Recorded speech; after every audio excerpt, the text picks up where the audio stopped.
اللہ اکبر.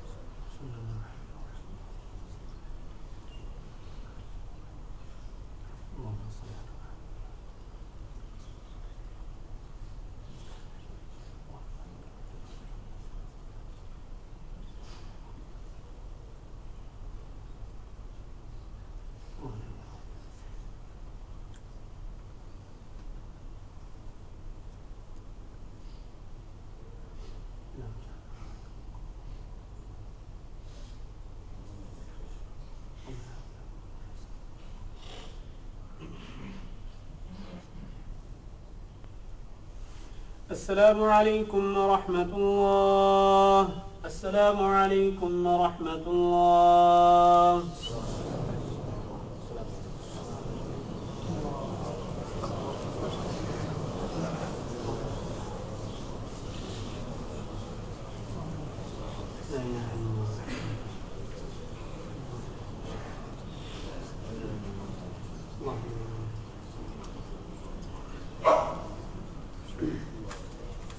بسم اللہ الرحمن الرحیم. پھر بھائیوں، سب سے پہلے تو دو اعلان ہیں اور پھر کچھ سوال بھی آئے ہیں. سب سے پہلے اعلان یہ ہے کہ ہم نے گزشتہ خطبہ جمعہ کے بعد لڑکیوں کے لیے، طالبات کے لیے سمر کیمپ کا اعلان کیا تھا اور الحمدللہ وہ سمر کیمپ چل رہا ہے حوالی میں. اب ہم جو اعلان کر رہے ہیں سمر کیمپ کا وہ ہے طلباء کے لیے، لڑکوں کے لیے. اور یہ انشاءاللہ 5ویں کلاس سے لے کر 12ویں کلاس تک کے جو طالب علم ہیں، اسکولوں میں پڑھنے والے جو بچے ہیں، ان کے لیے یہ سمر کیمپ لگایا جا رہا ہے، جو پرسوں اتوار کے دن انشاءاللہ شروع ہوگا. اور یہ ہوگا خیتان میں مسجد الفجی. خیتان میں مسجد الفجی جو ہے وہاں پر ہوگا. مسجد الفجی کہاں ہے؟ یہ اس خیتان میں جس کو گرا دیا گیا ہے، تو اس کے اس طرف، جس طرف یہ فروانیہ ہے، فروانیہ میں بالکل جو کراؤن پلازا ہوٹل ہے اس کے بالکل اپوزٹ، اس کے بالکل سامنے جو مسجد ہے لمبے میناروں والی، اسی مسجد کے اندر یہ انشاءاللہ سمر کیمپ ہوگا، جو پرسوں اتوار کے دن شروع ہوگا صبح 8:30 بجے سے لے کر 11:30 تک. اور یہ ہفتے میں 4 دن ہوگا، ہفتہ اتوار اور اس کے بعد سوموار چھٹی، پھر منگل اور بدھ کے دن یہ 4 دن ہوگا.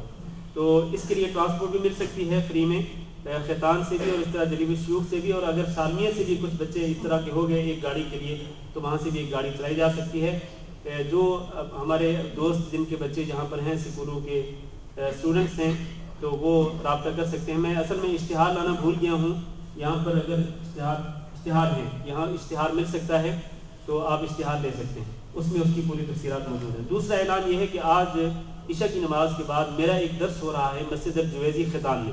مسجد الجویزی خیتان میں، جو خیتان میں گارڈن ہے، گارڈن کے ساتھ والی جو مسجد ہے، اسی میں انشاءاللہ آج عشاء کے بعد میرا ایک درس ہوگا. تو خاص طور پر خیتان والے جو ساتھی ہیں، باقی جو احباب ہیں، ان کو دعوت ہے کہ وہاں پر تشریف لا سکتے ہیں. جو سوال آیا ہے،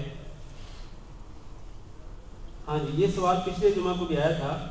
تو یہ اصل میں سوال یہ ہے کہ بعض جو لوگ ہیں وہ اپنے، خاص طور پر جو لوگ قرآن کی تجوید نہیں پڑھے ہوتے، تجوید کے قواعد کا جن کو پتہ نہیں ہوتا، تو وہ بعض اوقات حروف کو اتنا لمبا کرتے ہیں کہ ان کو اتنی مد کرتے ہیں بعض حروف میں کہ اس مد کی گنجائش نہیں ہوتی ہے.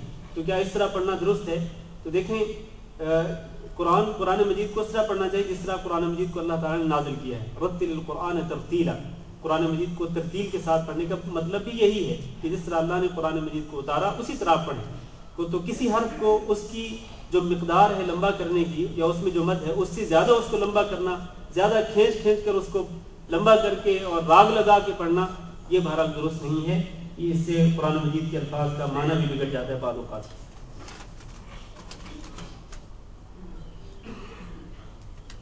یہ کسی بھائی نے 3 سوال لکھ کے بھیجے ہیں، بہرحال اتنا تو ٹائم نہیں ہے.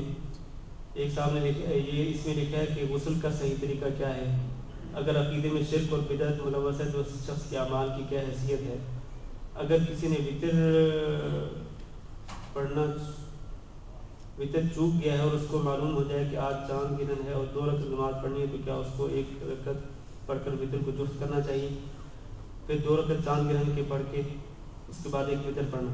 دیکھیں غسل کا صحیح طریقہ جو ہے وہ یہ ہے کہ سب سے پہلے انسان استنجا کرے، اس کے بعد استنجا کرنے کے بعد انسان وضو کرے، جس طرح انسان نماز کے لیے وضو کرتا ہے۔ وضو کرنے کے بعد پورے جسم پر پانی بہا دیں اور اچھی طرح سے اس کو دھو دیں، صاف کر دیں صابن وغیرہ لگا کر، تو یہی غسل کا صحیح طریقہ ہے۔ دوسرے سوال کا جواب کہ اگر عقیدے میں شرک و بدعت ملوث ہے، اگر کوئی شخص شرک کرتا ہو اور اس کے ساتھ وہ نیک اعمال بھی کرتا ہو، تو شرک کرنے والے شخص کے نیک اعمال کی اللہ تعالیٰ کے نزدیک کوئی حیثیت نہیں ہے۔ شرک کے ساتھ کوئی بھی نیک عمل جو اللہ تعالیٰ قبول نہیں کرتا ہے۔ اسی طرح بدعات کا معاملہ ہے۔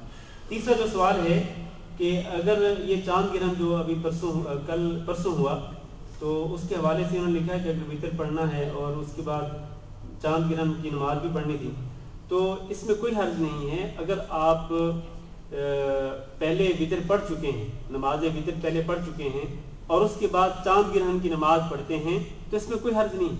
چاند گرہن جو ہے یہ ایک خاص سبب ہے جو اس وقت سامنے آیا ہے اور اس کی وجہ سے آپ کو نماز پڑھنی پڑ رہی ہے، تو اس لیے کوئی حرج نہیں۔ وطر آپ پڑھ چکے، اس کے بعد آپ چاند گرہن کی جفت نماز پڑھتے ہیں، اس میں کوئی حرج نہیں۔ اور لیکن اگر آپ کو پتہ تھا کہ مجھے چاند گرہن کی نماز پڑھنی ہے، تو پھر آپ کو وطر کی نماز پہلے نہیں پڑھنی چاہیے تھی۔ جفت یہ جو نماز ہے چاند گرہن کی، یہ پڑھنے کے بعد آپ وطر کی نماز پڑھتے، کیونکہ وطر کی نماز رات کی سب سے آخری نماز ہونی چاہیے، اس کے بعد کوئی دوسری نماز نہیں ہونی چاہیے۔ اگرچہ وطر پڑھنے کے بعد بھی نفل نماز پڑھنے کا جواز ہے، آپ پڑھ سکتے ہیں۔ اگر ایک شخص رات کو وطر پڑھ چکا، صبح بیدار ہو گیا تہجد کے وقت، وہ تہجد کی نماز پڑھ سکتا ہے، اس میں کوئی حرج نہیں۔ لہذا 1 رکعت کو جفت بنانے کی ضرورت نہیں ہے۔ اگر آپ وطر پڑھ چکے تھے، اس کے بعد آپ نے چاند گرہن کی نماز پڑھی، تو وہ ٹھیک ہے، اس میں کوئی حرج نہیں ہے۔ واللہ اعلم، جزاکم اللہ خیر۔ ایک صاحب نے یہ دعا کا لکھا ہے، عبد القادر صاحب کی والدہ کا انتقال ہو گیا ہے، تو دعا کرتے ہیں اللہ رب العزت ان کی مغفرت فرمائے، اللہ تعالیٰ ان کی قبر کو جنت کا باغ بنائے، اور اللہ تعالیٰ ان کی کوتاہیوں کو معاف کر دے اور ان کی نیکیوں کو قبول کرے۔ اللہ تعالیٰ جتنے بھی ہمارے مسلمان بھائی بہنیں فوت ہوئے، اللہ تعالیٰ سب کی مغفرت فرمائے، اور اللہ تعالیٰ تمام بیماروں کو شفائے کاملہ نصیب فرمائے۔ جزاکم اللہ خیر۔